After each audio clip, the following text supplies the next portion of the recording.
আসসালামু আলাইকুম, আমার ছোট্ট পেজ থেকে আপনাদের স্বাগতম। আজ আপনাদের জন্য নিয়ে এসেছি খুব সহজ ঝটপট তৈরি করা যায় একটি আচারের রেসিপি। বেগুনের আচারি বা বেগুনের চাটনির জন্য বেগুনগুলোকে প্রথমে ভেজে নিতে হবে। এই জন্য আমি এই রকমের টুকরো করে কেটে ধুয়ে পরিষ্কার করে নিয়েছি।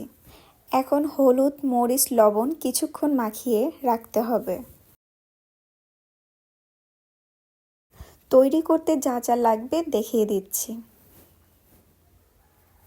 এখানে পানিতে তেঁতুল কিছুক্ষণ ভিজিয়ে রাখার পর এভাবে হাত দিয়ে কষলে তেঁতুলের টকটা ভালো করে তৈরি করে নিচ্ছি।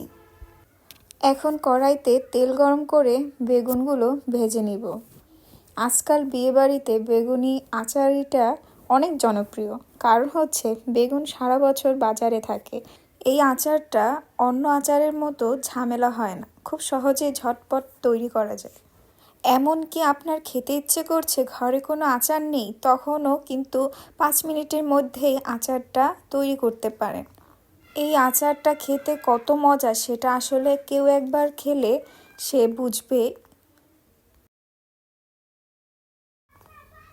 এখন এই তেল গরমের মধ্যে রসুন কুচি আর শুকনো মরিচগুলো দিয়ে দিচ্ছি, সাথে পাঁচফোড়ন। পরে অল্প করে তেঁতুলের টক দিব। পরিমাণ মতো হলুদের গুঁড়ো আর মরিচের গুঁড়ো দিয়ে দিচ্ছি। বাকি যে তেঁতুলের টকটা ছিল পুরোটাই দিয়ে দিচ্ছি, সাথে পরিমাণ মতো চিনিও দিয়ে দিচ্ছি। এখন তেজপাতা দিয়ে দিচ্ছি। এখন একটু নেড়েচেড়ে বেগুনগুলো দিয়ে দিব।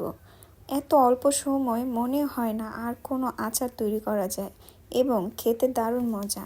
বেগুনটা দেওয়ার পর সর্বোচ্চ 3 থেকে 4 মিনিটের মধ্যেই ব্যাস তৈরি করা হয়ে গেল দারুণ মজাদার বেগুনের আচার।